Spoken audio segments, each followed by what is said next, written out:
Good morning everyone. जो last solid है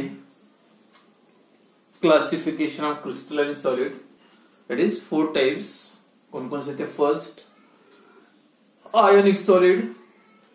Constituent particles are cations and anions, mean charged ions, in that they are held together by strong electrostatic forces of attraction.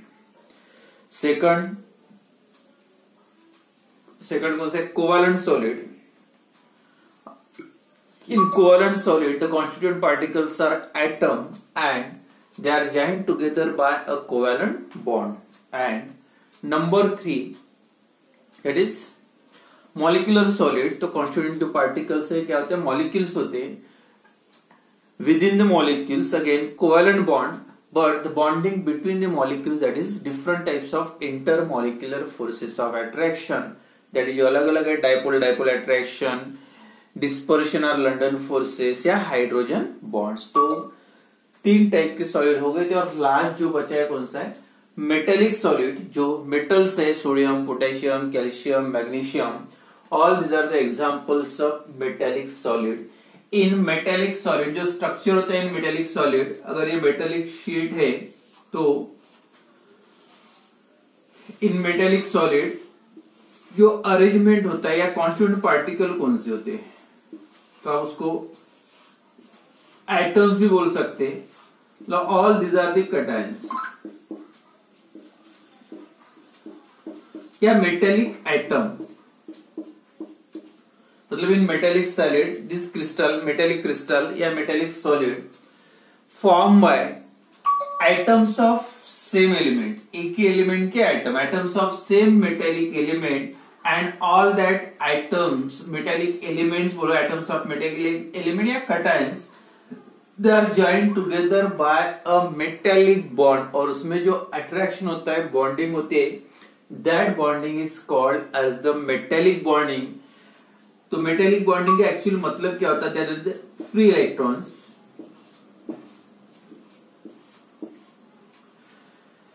Metallic crystal, metallic solid formed by the atoms of same metallic element and all that joined together by the metallic bond. तो उसका थोड़ा सा clear कर लो, what are the metallic bonds? In metals, in metallic solid, the valence electrons are free to move. All that electrons are delocalized. Delocalized का मतलब होता जिनकी position fix नहीं होती, free to move anywhere over all the structure. पूरे structure में जो electrons होते हैं कहीं पे भी मूव हो सकते हैं. और आपने पढ़ा होगा why metals are good conductor of heat and electricity. और इसका जो मेन रीजन है because of presence of free electrons. तो मेटल में क्या होता है? The valence electrons are delocalized over all the crystal structure, living behind the positively charge metal cations. तो मेटल कटायन की पोजीशन फिक्स्ड होती है और जो इलेक्ट्रॉन्स होते हैं फ्री होते हैं. दे कैन मूव एनीवेयर, कहीं पे भी इलेक्ट्रॉन मूव हो सकते हैं. Means in metallic solid this structure form that metallic cation position fix होते. They are also called the kernels and in the that kernels are deep immersed in the large sea of electron. मतलब electron का sea है और उसमें जो colonel से positive charge होते हैं, कैटायंस होते हैं, they have a fixed position and the intermolecular attraction या inter attraction between that cations and electron, जो free electrons और cation का जो attraction होता है, that attraction is called as the metallic bond. तो metallic bond मतलब attraction between cations and free electrons, that bonds are called as the metallic bond. तो फिर से वही metallic solid में constituent particle metal atoms होते हैं same element के. All that metal atoms are joined together by the metallic bond. और short में metallic bond कैसे form होते हैं? तो metallic bond form by attraction between free electrons and metal cation. And then last जो properties है, common properties है metal की, अब सबको पता होगा. The metals are malleable.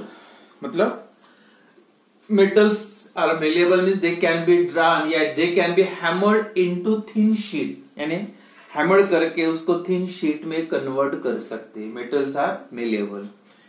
Then second, metals are ductile. मतलब डक्टाइल का मतलब they can be drawn into thin wires, यानी मेटल का आप कन्वर्शन वायर में भी कर सकते हैं. एंड लास्ट प्रॉपर्टी जो मेन है metals are good conductor of heat and electricity. तीन कॉमन प्रॉपर्टी, कौन से कॉन्स्टिट्यूएंट पार्टिकल से मेटल बनता है, मतलब एटम्स मेटल कटाए, एंड जो बॉन्डिंग होती है, क्या बोलते हो बॉन्डिंग को, that bonding is called the metallic bonding. तो यहाँ पे जो क्लासिफिकेशन है क्रिस्टलाइन सॉलिड का, जो 4 टाइप के क्रिस्टलाइन सॉलिड होते हैं, that is metallic solid, ionic solid, covalent solid and molecular solid. तो यहाँ पे कंप्लीट हो जाते हैं चारों सॉलिड। एंड देन जो नेक्स्ट टॉपिक है क्रिस्टल स्ट्रक्चर।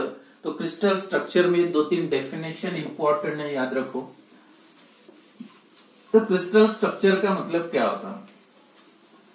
इन क्रिस्टल स्ट्रक्चर जो भी अरेंजमेंट होता है, orderly arrangement of constituent particles in 3 dimensional arrangement. जो कॉन्स्टिट्यूएंट पार्टिकल्स होते हैं अरेंजमेंट ऑर्डर फॉर्म में, मतलब ऑर्डर फॉर्म का मतलब 2 पार्टिकल से बना था, एक पार्टिकल के बाद दूसरा पार्टिकल, मतलब ऑर्डरली अरेंजमेंट, इसी को आप क्रिस्टलाइन सॉलिड बोलते हैं। तो जो नेक्स्ट टॉपिक है क्रिस्टल स्ट्रक्चर।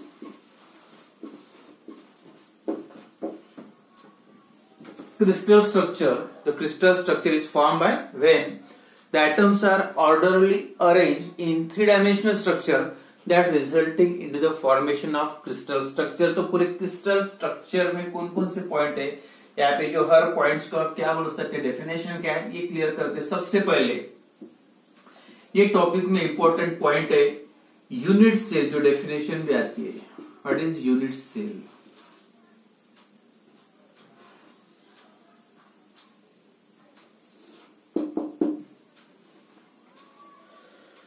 क्रिस्टल स्ट्रक्चर जैसे कोई भी ऐसे बॉक्स है, स्क्वायर बॉक्स,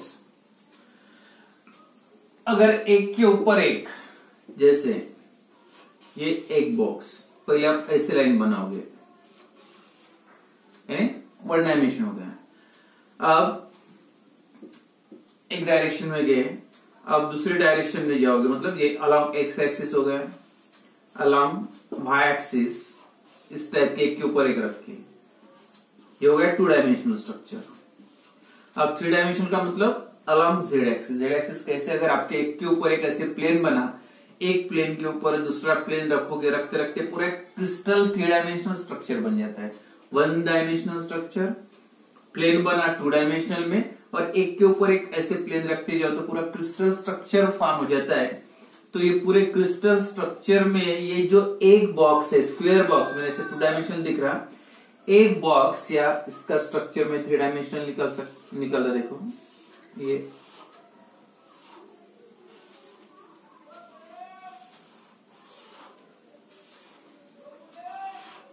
ये बॉक्स, ये होगा 3 डायमेंशनल स्क्वायर बॉक्स है।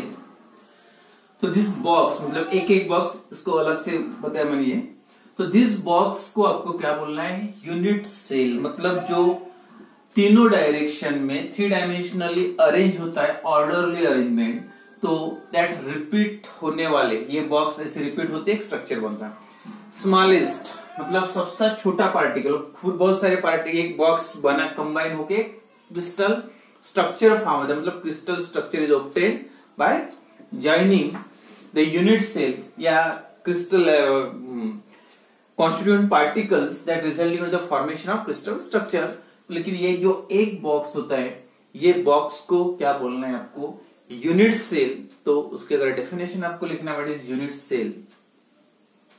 स्मॉलेस्ट मतलब सबसे छोटा, ये क्रिस्टल स्ट्रक्चर का स्मॉलेस्ट बेसिक, जो जैसे ये क्रिस्टल का स्ट्रक्चर बनेगा, स्क्वायर जो भी होगा, अलग अलग स्क्वायर मतलब क्यूबिक स्ट्रक्चर या हेक्सागोनल स्ट्रक्चर, जो भी स्ट्रक्चर रहेगा वो डिपेंड करता है ये बॉक्स का शेप कैसे है। अगर ये स्क्वायर शेप है तो क्रिस्टल स्ट्रक्चर बनेगा तो एक क्यूब बनेगा, या हेक्सागोनल है तो उसका भी स्ट्रक्चर कैसे बनेगा, जो क्रिस्टल बनेगा उसका हेक्सागोनल। तो वो डिपेंड करता है कौन से टाइप का उसका बेसिक यूनिट है।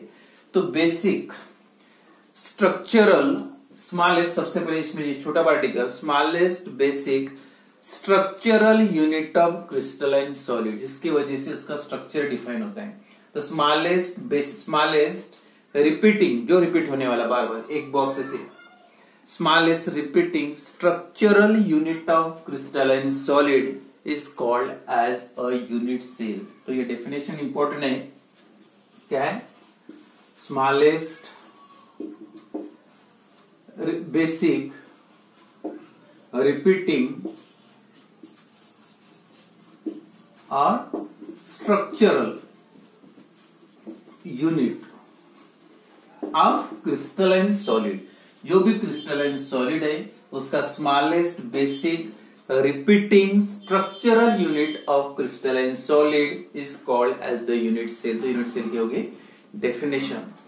अब ये जो कॉर्नर दिख रही है, यहाँ पे जो लाइन इंटरसेक्ट कर रही या जो बॉक्स के लाइन से जहां जहां इंटरसेक्ट कर रहे, that represent the position of constituent particle in the crystalline solid. जितने भी कॉर्नर दिख रहे हैं आपको, दो लाइन इंटरसेक्ट हो रही है यहाँ पे, तो point at the intersection of line in the unit cell. ये एक बॉक्स है, ये एक यूनिट सेल है. यूनिट सेल कितने पार्टिकल कंबाइन होकर बना है? जैसे इसके लिए लोगे थे ये 4, नीचे के 4, ऊपर के 4, कितने पार्टिकल हो गए? टोटल 8. तो एक बॉक्स बना और ये बॉक्स को आपको क्या बोलना है? Unit cell. और ये यूनिट सेल जो बना है, that line join the point at the intersection of line. जहां पे ये लाइन इंटरसेक्ट कर रहे, the point at the intersection of line in the unit cell. ये यूनिट सेल में represent the constituent particles in the crystalline solid. मतलब ये जो पॉइंट है जहां पे इंटरसेक्ट हो रहे हैं वो क्या रिप्रेजेंट कर रहा है? उसके कॉन्स्टिट्यूएंट पार्टिकल. जैसे मेटल का टैन है तो मेटल के पार्टिकल्स हैं, या मॉलिक्यूलर सॉलिड तो हर मॉलिक्यूल ये है. It is called as the lattice point.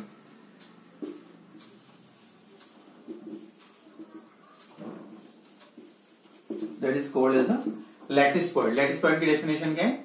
The point at the intersection of line that represent the constituent in the unit cell. Point at the intersection of line in the unit cell represent the constituent particles, and that is called as जो point से इसको क्या बोला है? Lattice point. And when this lattice point is repeated in all the direction and that resulting into the crystal, and that is also called the space lattice. When these points are repeated in a space in all the direction. Space में जब ये point repeat होते हैं all the direction, मतलब तीनों direction along X axis, Y axis and Z axis, and that resulting into the formation of crystalline solid. तो इस type से जो पूरा क्रिस्टल बनता है तो by repeating in all the direction. तो लैटिस पॉइंट, यूनिट सेल, ये दो डेफिनेशन इंपॉर्टेंट याद रखो. क्या है यूनिट सेल की definition? The smallest repeating structure या smallest basic repeating structural unit of crystalline solid is called as the unit cell. Then lattice point. Okay, lattice point, the point at the intersection of lines in the unit cell that represent the constituent particles, that is called as the lattice point, and this lattice point repeated in all the direction, and that is also called the space lattice. अगर ये पूरा direction बनती है जो crystal बनता है, that is also called as a space lattice. अगर यही lattice point पूरे तीनों डायरेक्शन में रिपीट होकर जब क्रिस्टल बनता है, that is also called as the space lattice. तो ये दो तीन डेफिनेशन. और हाइट इज जैसे स्ट्रक्चरल यूनिट जो बोला है. अब ये different types of unit cell जो है अलग अलग टाइप्स के होते हैं, एंड दैट डिपेंड करता है कितने टाइप्स के यूनिट सेल है, और वही यूनिट सेल वो क्रिस्टल का स्ट्रक्चर डिसाइड करते हैं. वो क्रिस्टल का स्ट्रक्चर कैसे होगा? That depends on the shape of crystal, shape of crystalline solid that depends on the shape of unit cell. तो क्रिस्टलाइन सॉलिड का शेप जो डिपेंड करता है यूनिट सेल का शेप. अब यूनिट सेल का शेप क्या है वो डिपेंड करता है जो 3 एजेस है, ए बी सी, ये नीचे मतलब हाइट वाली है, ये एक तीसरी, वो 3 एजेस, एज लेंथ कितनी है.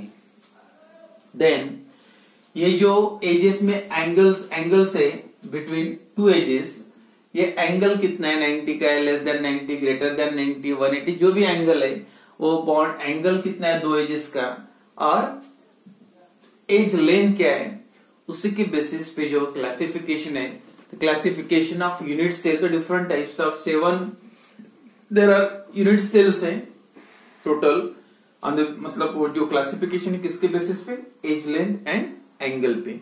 तो क्लासिफिकेशन ऑफ यूनिट सेल वाला जो पार्ट है, ठीक है, नेक्स्ट क्लास में देखेंगे.